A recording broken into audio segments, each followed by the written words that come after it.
Hi everyone, I'm Amira Daoud, psychologist and Peat and Aspect trainer. I am pleased to welcome my very special guest, Mr. Vladimir Stojakovic. I had the pleasure to be trained by him as he is Peat and Aspect trainer of trainers and a processor. Before starting, I'd like to start with a small introduction about my guest. Vladimir have been practicing spiritual technology for more than 20 years. He was the right hand of Zephorad Slavinsky, the founder of these methods. Vladimir is the author of 3 books, Spiritual Technology, A Journey into Oneself, Integral Protocol, How to Integrate Internal Conflicts, and Satori Protocol, How to Resolve Emotional Problems and Achieve Spiritual Alignment.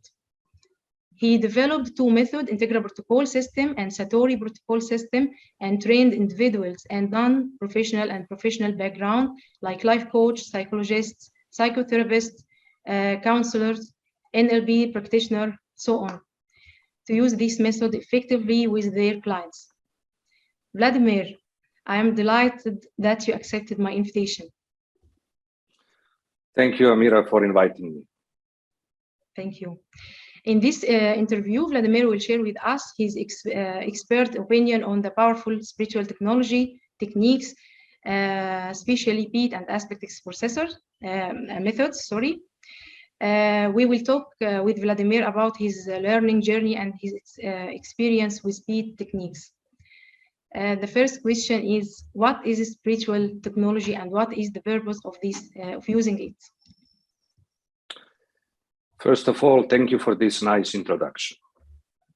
You are welcome. To answer your question, spiritual technology is a group of methods developed by Zephorad Slavinsky.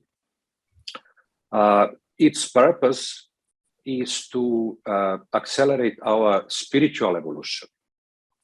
And its other purpose is to help us release our emotional problems.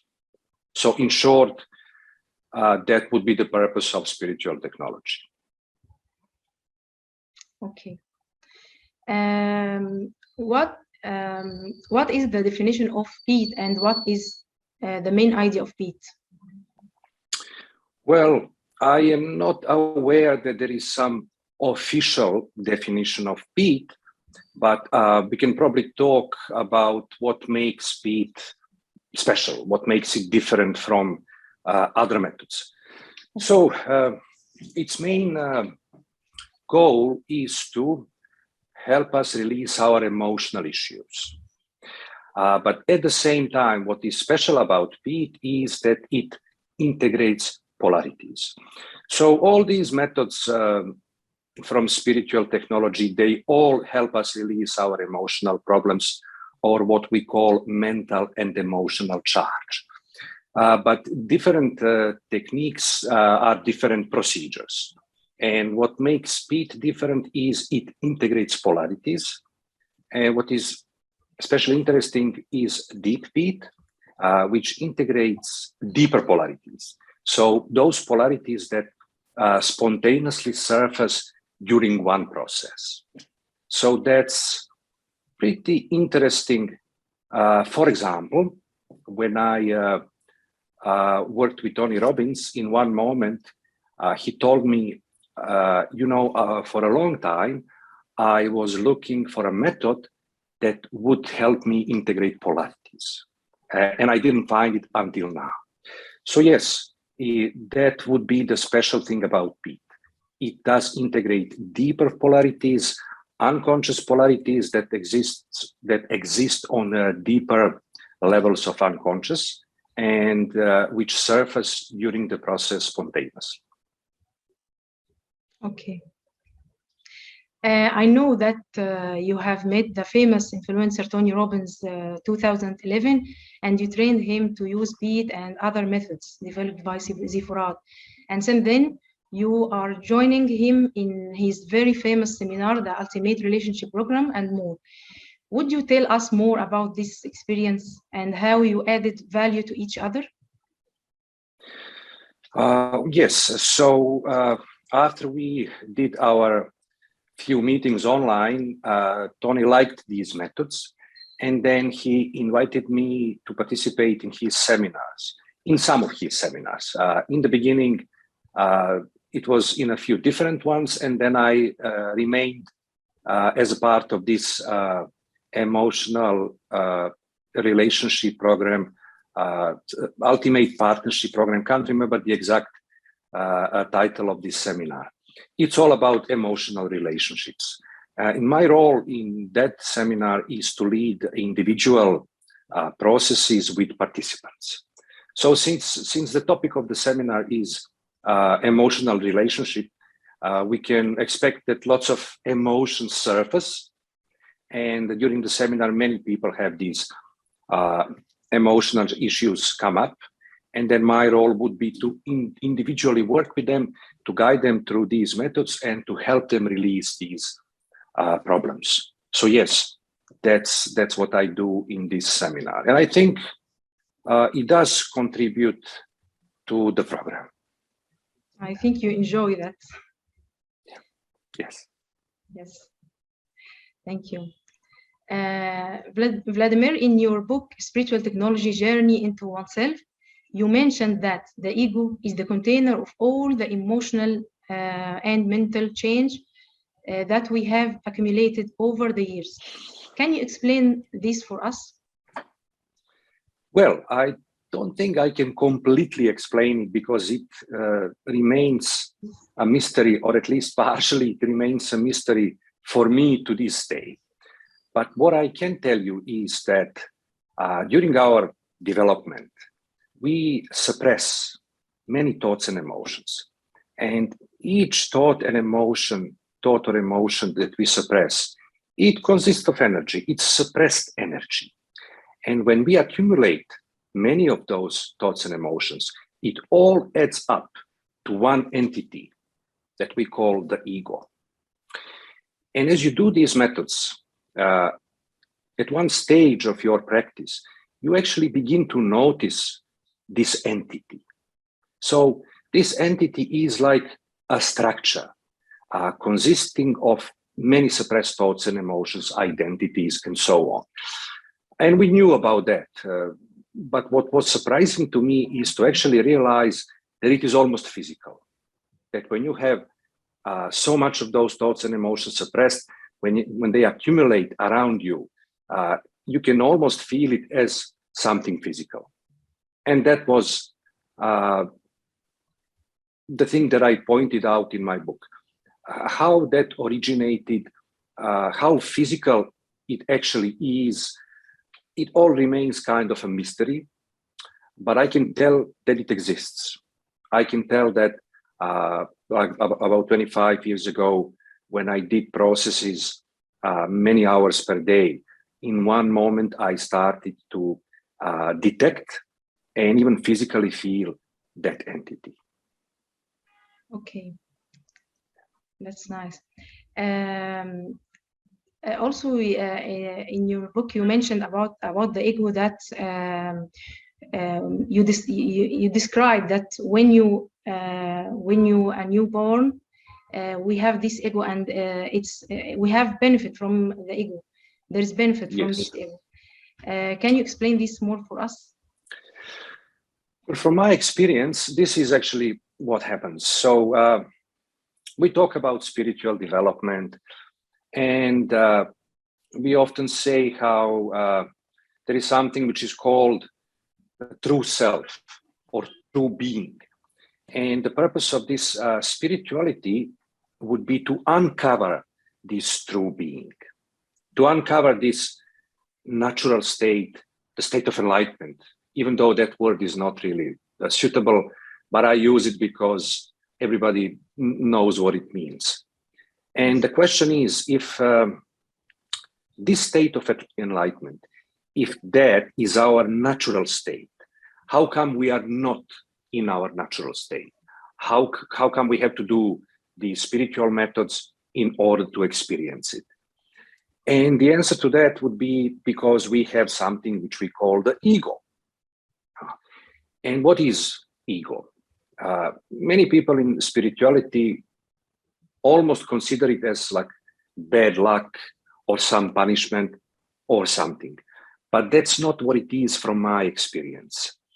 So the ego is an evolutionary device that has a certain purpose. And the purpose of the ego is for us to become aware. So if you compare an adult and a baby, essentially, they are consciousness. Essentially, they are the same. However, there is one difference. An adult person is self-aware. Now we can sit and talk about various things, and a baby cannot do that. And this awareness is the result of the ego. So they say that when a baby is born, baby lives in some kind of oneness. It's like an ocean of existence. And the baby does not differentiate itself from the rest of the world. It doesn't differentiate itself from parents or from anything else. And the baby has a drive to become aware. That's this evolutionary drive that we all have. So the first thing that that baby does in order to become aware, it separates oneness in two. It creates the first polarization, which is me and non-me. Me as opposed to everything else. The purpose of that is to be able to perceive itself. And through perceiving itself, it becomes aware. So, you know, there is this famous Lao Tzu, Chinese Taoist from centuries ago. And he wrote this book, Tao Te Ching. And in one of the sutras, he says, from one, two is created. From two, 10,000 things are created. And this is what we are talking about. So this baby lives in the state of oneness. And then the baby creates the first separation. That's two. To me and everything else, non-me. And then both sides multiply. So what happens is on the me side, we create various identities like I am consciousness, I am body, I am energy, I am male, I am female, I am superior, I am inferior. Many, many identities are created. And also many impressions about the rest of the world is created, about the parents, about life, many, many impressions. So when all that adds up, that's what we call the ego. That's how this energy entity that we talked about is created. And the purpose of the ego is for us to become aware. Now this baby has something to perceive me and to perceive non-me. And through that perception and through interaction of me and non-me, awareness is developed. That's how we become self-aware. I think scientists say that we are about 2 years old when we know that when we see ourselves in a mirror, we know it's me. We know it's not someone else. Okay, so in one moment, we develop this self-awareness and the personality keeps developing. And once we are an adult, after puberty, we are fully, of course, aware. And what happens at that moment, we do not need the ego anymore. It fulfilled its purpose. But we cannot just get rid of it because we are identified with it. I perceive that's me. It's a false self, but in my perception, that's me. So that's why spirituality was originally created in order to help us release the ego. Yes. So now I gave you a long talk, but I can't remember what was your original question. So yes, you already answered the question. It was about the ego, and I like the way you write in your book, your talk in your book about the ego, and from where it comes, and that we should after that try to manage it because it's the reason of all of our problems. Yes, so the ego itself, you know, the initial separation, the initial polarity was a conflict, me and non-me, one split in two. And then, as Lao Tzu said, from two, 10,000 things are created. So there are many, many identities on one side and many identities on the other side and impressions. And it's a conflicting structure. In itself, Ego consists of various polarities or conflicts, if that's how you want to call them. So that's why integrating polarities is important. And when you have these internal conflicts, they create negative reactions. So that's why we have negative reactions continuously. So if, let's say, an internal conflict is pretty much the same as an external conflict. So if you imagine a child whose parents are arguing, and the child supports the mother, and what will happen, the father will have a negative reaction and the child will have a problem. One parent is angry with him. And then tomorrow the child changes and now supports father, but this time mother will have a negative reaction. So the point is, whichever side is being chosen by this child, he will have a problem, okay? The same thing happens with these internal conflicts. We have two opposing forces within ourselves. We like to use that example, let's say, love and freedom, okay? And if a man says, well, I don't want to get married because I will lose my freedom, that basically means he has a conflict. He perceives that he can only have one or the other, okay? So if he supports this pole, which is love, he will have a relationship, but he will feel that he lost his freedom. And then on the other side, if he gets out of that relationship, supports the freedom side, now he will be free, but he will suffer because he perceived that he cannot have a love at the same time. So the ego in itself is consists of many polarities or many conflicts, and it creates negative reactions, negative states and reactions. So that's one problem with the ego. The other problem is it creates existential suffering because we perceive that we are this separate unit, mortal unit, and that creates existential suffering. Okay. Then, Vladimir, we want to talk about the spiritual development and problem solving. We need to spotlight on it. Yes. So we talked a bit about spiritual development. And the only thing that spiritual development is just de-identification, nothing else. So I already mentioned how throughout our lives, we identify with various concepts, thoughts, emotions, and so on. Okay, as I said, I'm body, I'm consciousness, I am energy, I am space, I am male, I am female, I am happy person, unhappy person, I am a child, I'm an adult. So we have many of those, and they are all false selves. Okay, none of them is our true self. So spirituality simply means de-identification. That's it. Within our methods, we do that through making the unconscious conscious, which means closing our eyes, applying our methods, triggering various states and triggering thoughts and emotions and identities, recognizing them, verbalizing them, and releasing them. So making the unconscious conscious and de-identification is spiritual development. Nothing else. It's not healthy food. It's not astrology. It's not this. It's not that. I don't have anything against those things, but that's not spiritual development. So yes, de-identification. Emotional problems. Well, first of all, what are emotional problems? They are negative states and reactions that are triggered by internal and external events. We can call them triggers, okay? And I classify those triggers in 4 categories, and they are negative experiences, problems, goals, and beliefs.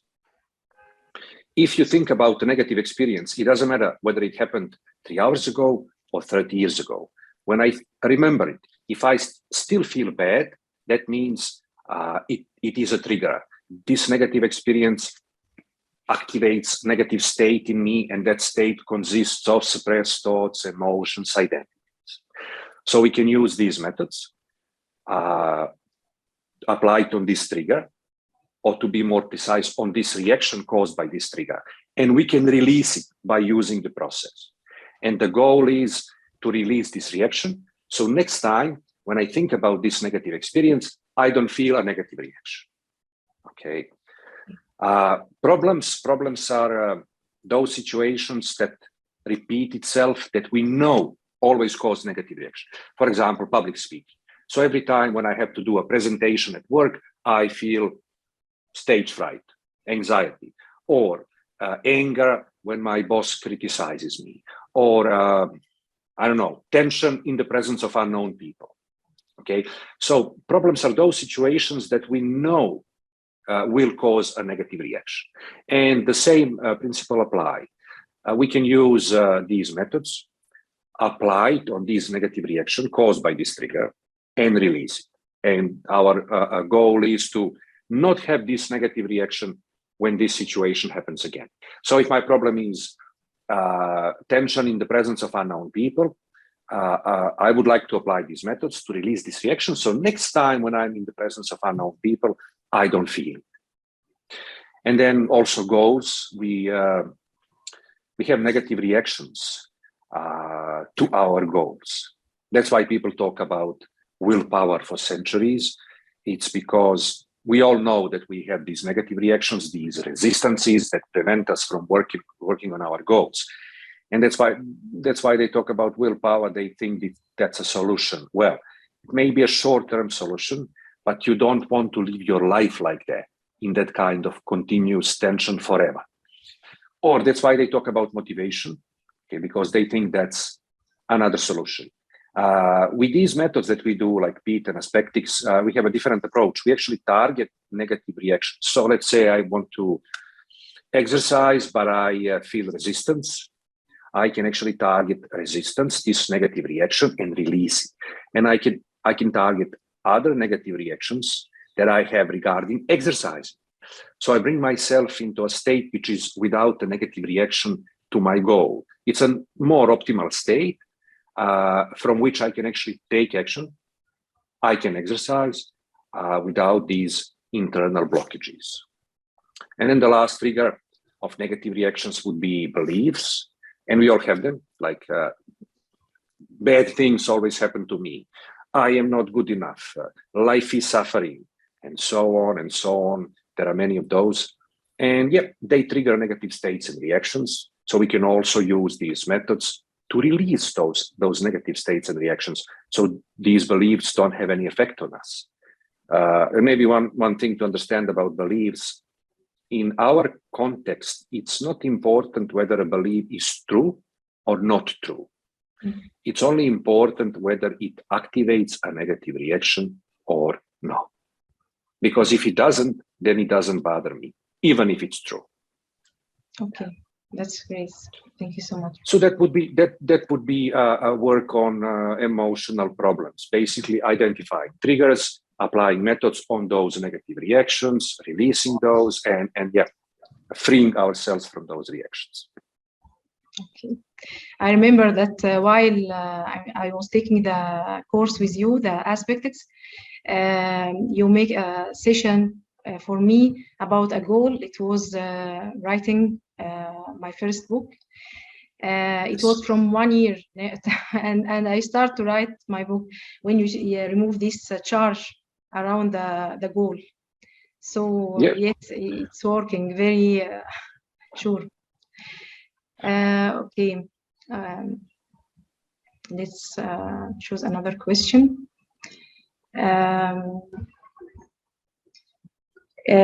Can very high sensitive people go through spiritual techniques to help themselves and to help the others? Now we are talking about if somebody wants to learn to take these courses to help themselves and others.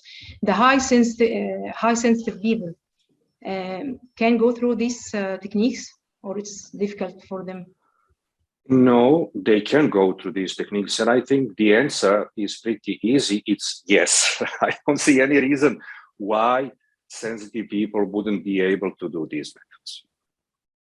Okay. Is it easier to make sessions to somebody else than yourself?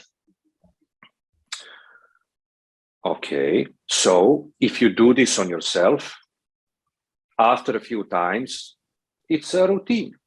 Why? Because you are just one client to yourself. What does that mean? Okay, so if you are a professional, you need to know how to respond to different personalities. okay?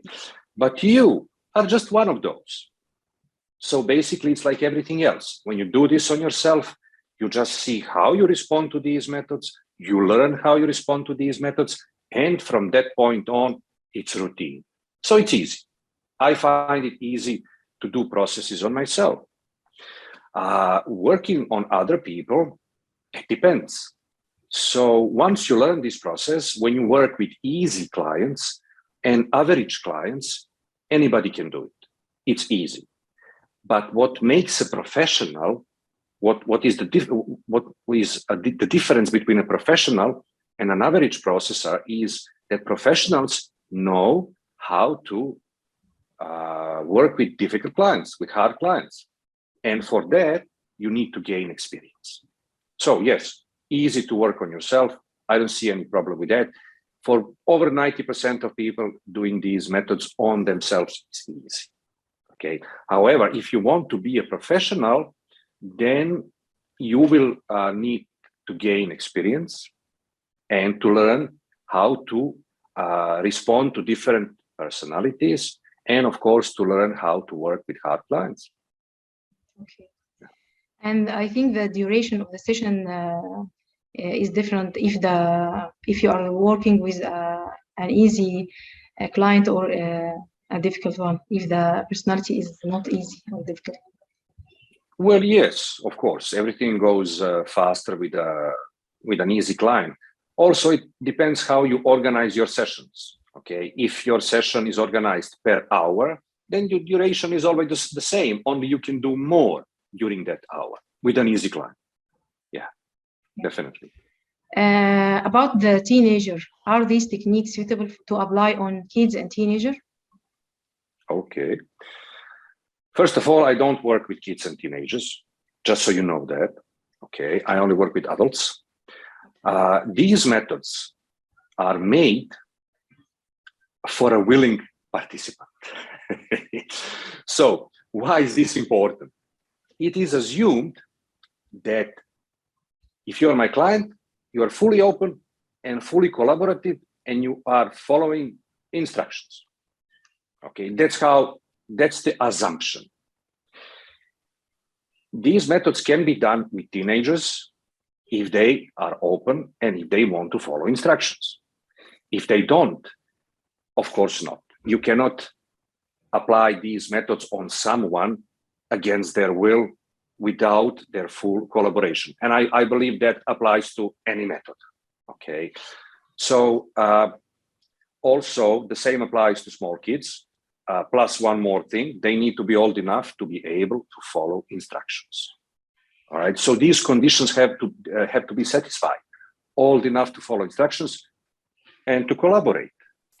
And you are a psychologist, you probably know, but one doesn't just do psychotherapy with kids and teenagers.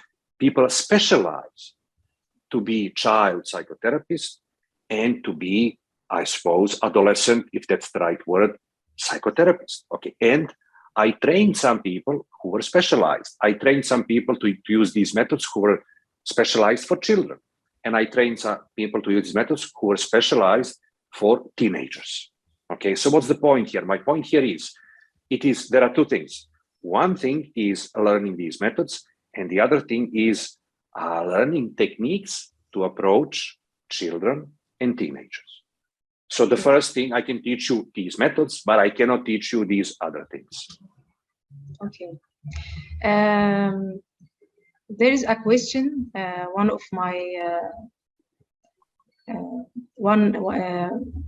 my clients was asking that some clients have really big trauma, a big problem to connect with their emotions. How can we deal with such cases? Is there specific techniques for such cases?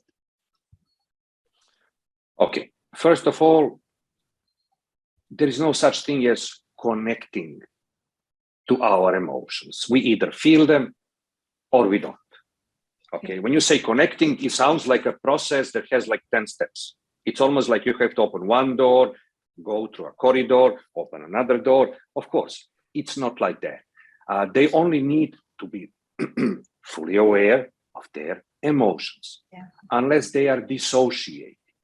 And there is very small amount of people which is dissociated. Okay, those are people who probably went through some traumas in the past or traumatic periods in the past. And in order to survive those periods, they separated, they suppressed, they separated not just from a few emotions, but from the complete emotional apparatus. They completely separated. And then they went through that period, but then they remained separated. Okay, they remain dissociated. With people like that, a method called DP2 is appropriate.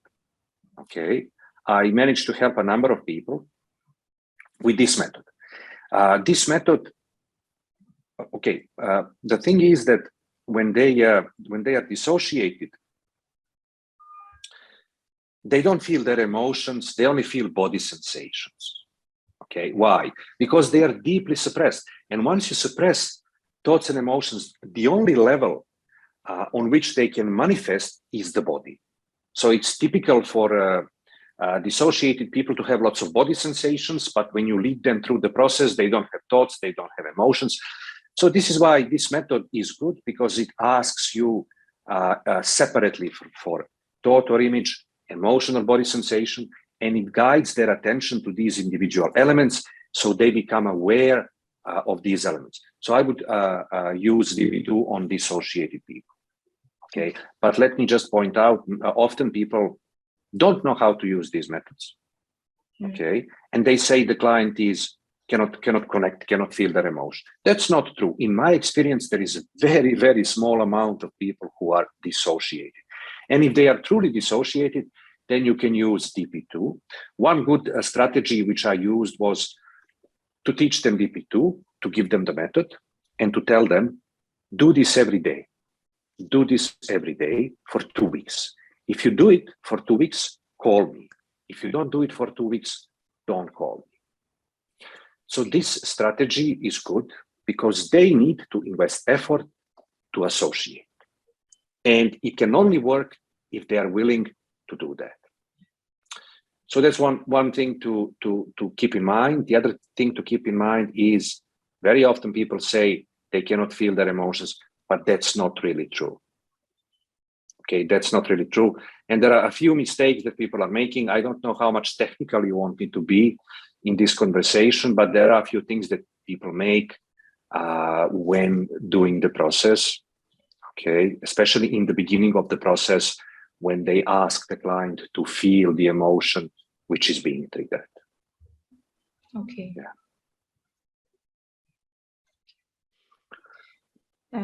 Let's take another question.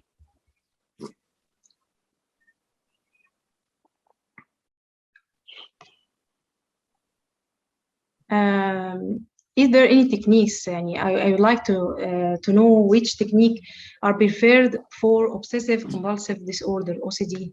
If you have any tips. All right.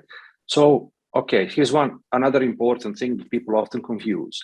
So these methods are made for emotional problems. They are not made for mental illnesses and personality disorders. Okay, that's important to understand because we cannot cure mental illnesses and personality disorders. Okay, if it's a medical issue, we cannot cure it. For OCD, we can use any of these methods. Okay, we can use any of these methods to help them release their emotional problems. But we need to keep in mind that we cannot actually cure OCD with these methods. Okay, so people with mental illnesses and disorders, they also have emotional problems, and we can help them as long as we keep in mind that we cannot cure the illness or the disorder, but we can still help them to release their emotional problems and to make their life easier. So any method would be suitable for as long as we keep in mind these few things that I mentioned. Okay, got it. Based on your experience, what do you recommend for professors when they treat patients have panic attack also? I think it's the same I'm telling you the question that my student write. They want you to answer their questions. So yep. Okay, yes. so there's quite a few things. We cannot go into such technical details here, but the first thing that I would do, I would ask the client, what triggers panic attacks? What is the trigger? Is it one or is it few? And I would write them all down, and then I would treat trigger per trigger. So I had a client and she talked about panic attacks. And then I said, okay, so what is the trigger? And she was quiet for a few seconds. And she said, when somebody talks about death. Okay, that's a trigger. So, then I would apply a process. Close your eyes. Imagine that somebody around you is talking about death. What is your emotion? And then we apply the process. Okay, so that's what I would do. That's the first thing. Definitely identify the triggers, one or more, and then apply processes to these triggers individually. Okay.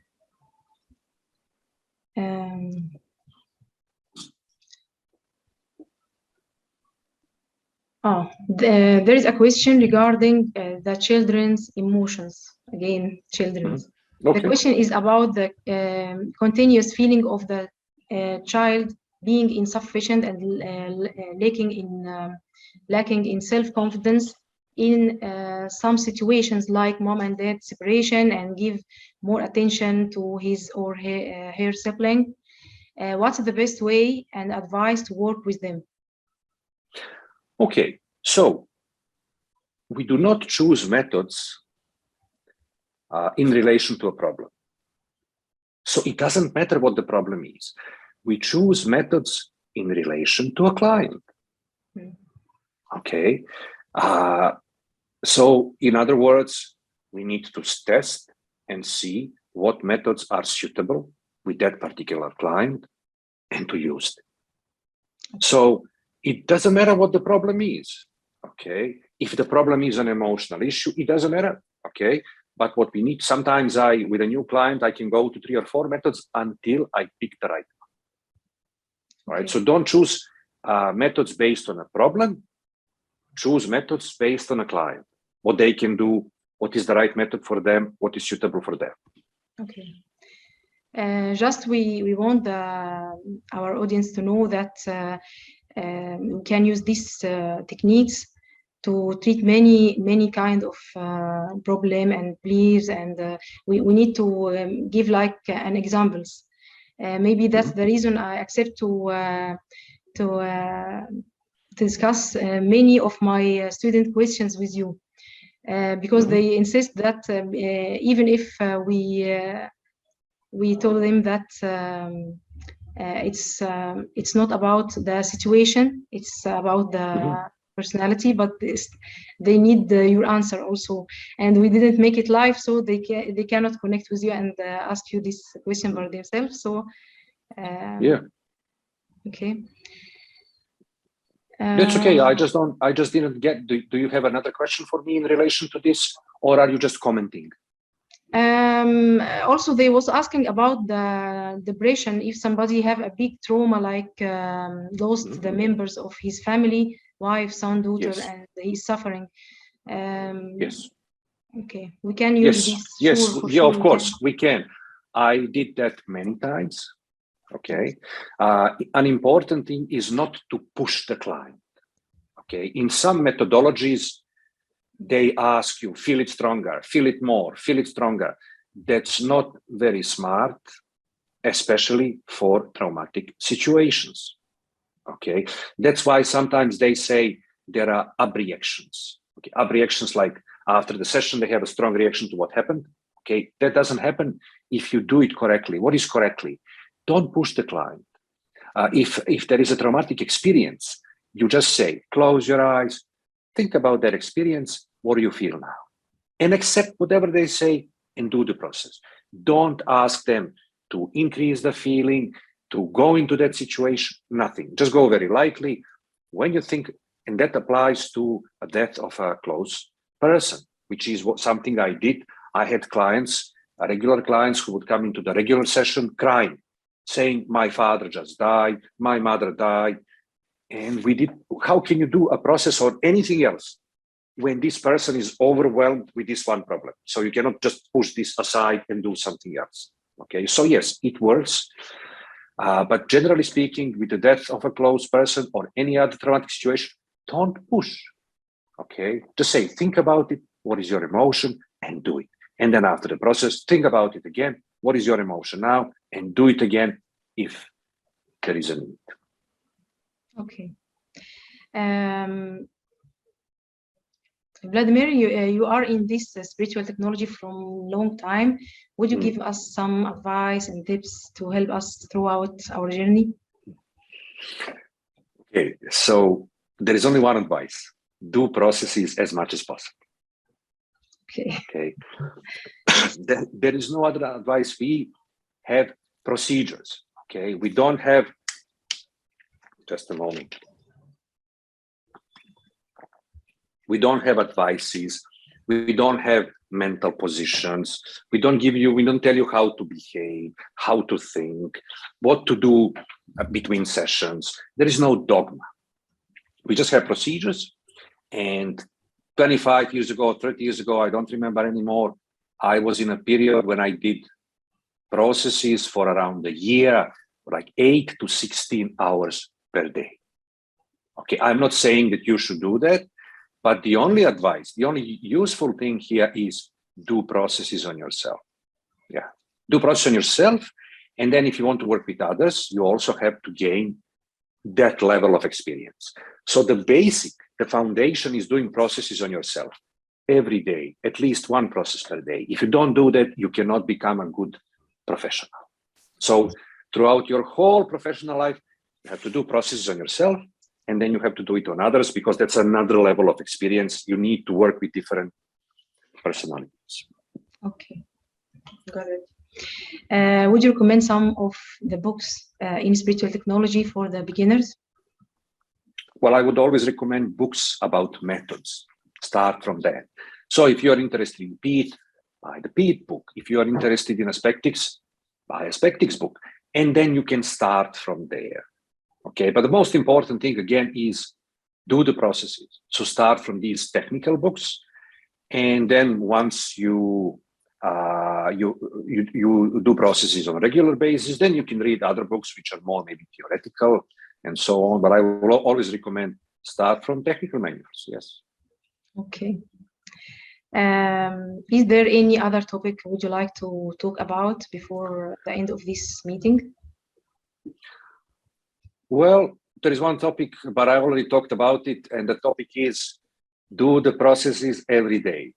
That's it. Okay. You know, people often want to ask questions, and they think they will ask some very smart questions, and then they will get very smart answers, and then everything will be easier. But you know, the only actually answers that you get is those answers that you find out by doing the process. So how does that work?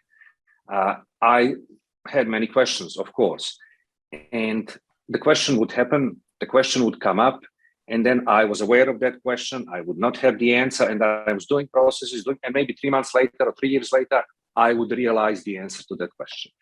And that is the only valid and valuable answer. If somebody tells you that, it's not really valuable before it's yours. Okay, so yes, in this discipline, if you want to call it like that, that's the purpose. Doing processes, we should put emphasis on that. Doing processes on ourselves, and that will create confidence. That will create confidence for a professional to actually be a good processor, which is the one who is leading other people to processes, or even confidence to be a good trainer. Yes. Thank you so much. So yes. Thank you, Amira. Thank you. Thank you so much for accepting my invitation. It was an enjoyable meeting, and you shared with us valuable information. Thank you for your time. Thank you for inviting me, and yeah, I enjoyed it too. Thank you. Okay.